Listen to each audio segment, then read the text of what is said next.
ಊರೊಳಗಡೆ ತಾಯಿ ಮಗ ಇರ್ತಾರೆ. ಒಂದು ಊರೊಳಗಡೆ ತಾಯಿ ಮಗ ಇರ್ತಾರ. ತಾಯಿ ಮಗ ಇದ್ದಂಥ ಸಂದರ್ಭದೊಳಗಡೆ ಆ ತಾಯಿಗೆ ಗಂಡ ತೀರ್ಕೊಂಡಿರ್ತಾನ.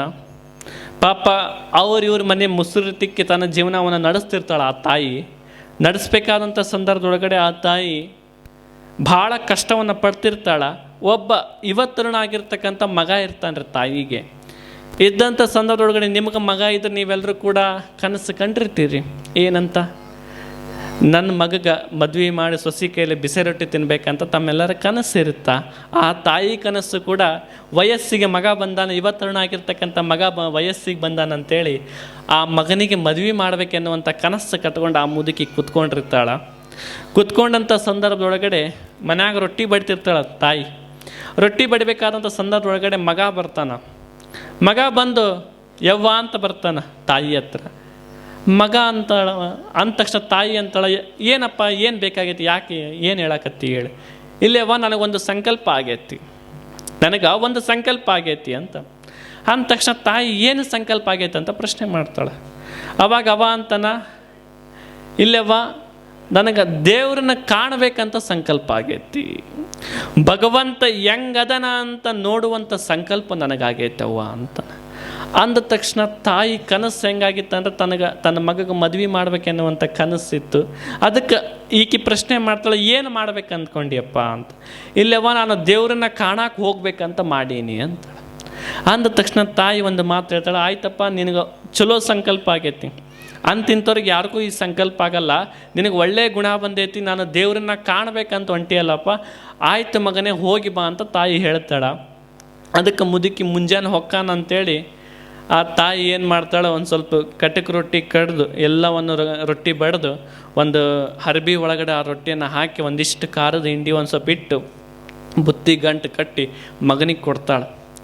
ಮಗನಿಗೆ ಕೊಟ್ಟ ತಕ್ಷಣ ತಾಯಿ ಒಂದು ಮಾತು ಅಂತಾಳೆ, ಯಪ್ಪ ನಂದೊಂದು ಸಂಕಲ್ಪ ಐತಿ, ನಂದೊಂದು ಬಯಕೆಯನ್ನು ಈಡೇರಿಸು ನೀನು.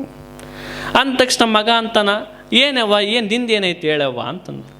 ಏನಿಲ್ಲಪ್ಪ, ನೀನೇನು ದೇವ್ರನ್ನ ಕಾಣಕ್ಕೆ ಹೊಂಟಿಯಲ್ಲಪ್ಪ, ದೇವ್ರನ್ನ ಕಾಣಕ್ಕೆ ಹೊಂಟಿಯಲ್ಲಪ್ಪ, ನನಗೆ ಒಳ್ಳೆ ಬಂದ ದೇವರು ಹೆಂಗದನ ಅಂತ ನನಗೆ ಒಂದು ಸ್ವಲ್ಪ ಹೇಳ್ಬೇಕು ನೋಡು ಅಂತ. ಅಂದ ತಕ್ಷಣ ಆಯ್ತವ್ವ ನೀ ಹೆಂಗೆ ಅಂತೀಯ ಹಂಗ ಅಂತೇಳಿ ಮಗ ಹೋಗ್ತಾನ. ಮಗ ಹೋಗ್ತಾನ್ರಿ, ಕಾಡು ಮೇಡುಗಳನ್ನು ಹಲಿತಾನ, ಗುಹೆಗಳಲ್ಲಿ ತಪಸ್ಸು ಕೊಡ್ತಾನ, ಹಿಮಾಲಯದ ತುದಿಯನ್ನು ಹೇರ್ತಾನ. ಎಲ್ಲಿಯೂ ಕೂಡ ದೇವ್ರು ಕಾಣಂಗಿಲ್ರಿ.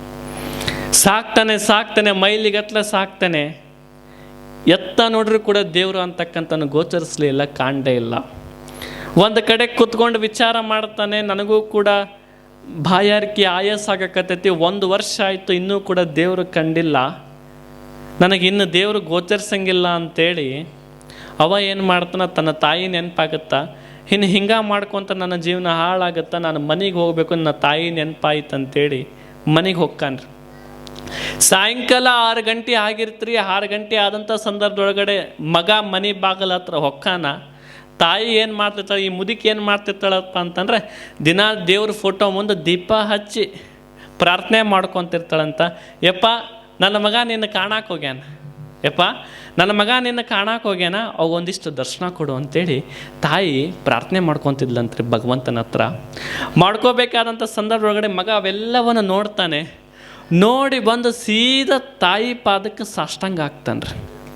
ಸೀದಾ ಬಂದು ತಾಯಿ ಪಾದಕ್ಕೆ ಸಾಷ್ಟಾಂಗ ಆಗ್ತಾನೆ. ಸಾಷ್ಟಾಂಗ ಹಾಕಿದ ತಕ್ಷಣ ತಾಯಿ ಮಗನನ್ನು ಮ್ಯಾಗೆತ್ತಿ ಕೇಳ್ತಾಳ, ಹಿಂಗೆ ನೋಡಿ, ಯಪ್ಪ ಬಂದೆನಪ್ಪ ಅಂತಾನೆ. ಹೂನವ್ವ ಬಂದೆ.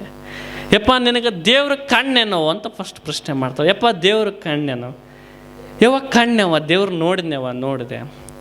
ಯಪ್ಪ ಈ ದೇವ್ರು ಹೆಂಗದನ ನನಗೊಂದಿಷ್ಟು ಹೇಳಪ್ಪ, ನನಗೂ ನೋಡುವಂಥ ಬಯಕೆ ಆಸೆ ಆಗೈತಿ, ಹೆಂಗದನ ದೇವ್ರು ಹೇಳು ಅಂತ ತಾಯಿ ಅಂತಾಳ. ಅಂದ ತಕ್ಷಣ ಮಗ ಅಂತಾನ, ನಾನು ಕಾಡು ಮೇಡುಗಳನ್ನು ಹಲಿದೆ, ಗುಹೆಗಳಲ್ಲಿ ತಪಸ್ಸು ಕೊಡುತ್ತೆ, ಹಿಮಾಲಯದ ತುದಿಯನ್ನು ಕೂಡ ಏರಿದರೆ ಎಲ್ಲಿಯೂ ಕೂಡ ದೇವರು ಕಾಣಲಿಲ್ಲ. ಕಾಡು ಮೇಡುಗಳಲ್ಲಿ ಕಾಣಲಾರ್ದ ದೇವರನ್ನ, ಗುಹೆಗಳಲ್ಲಿ ಕಾಣಲಾರ್ದ ದೇವರನ್ನ, ಹಿಮಾಲಯದ ತುದಿಯಲ್ಲಿ ಕಾಣಲಾರ್ದ ದೇವರನ್ನ ನೀನು ಹೀಗೆ ದೇವ್ರ ಮುಂದೆ ದೀಪ ಹಚ್ಚಕಟ್ಟಿದ್ದೆಲ್ಲವ, ದೀಪದ ಬೆಳಕು ನಿನ್ನ ಮುಖದಾಗ ಬಿದ್ದಿತ್ತಾವ, ಅವಾಗ ನಾನು ನಿಜವಾದ ದೇವರನ್ನ ಕಂಡೆ ಎನ್ನುವಂಥದ್ದನ್ನು ಹೇಳ್ತಾರೆ.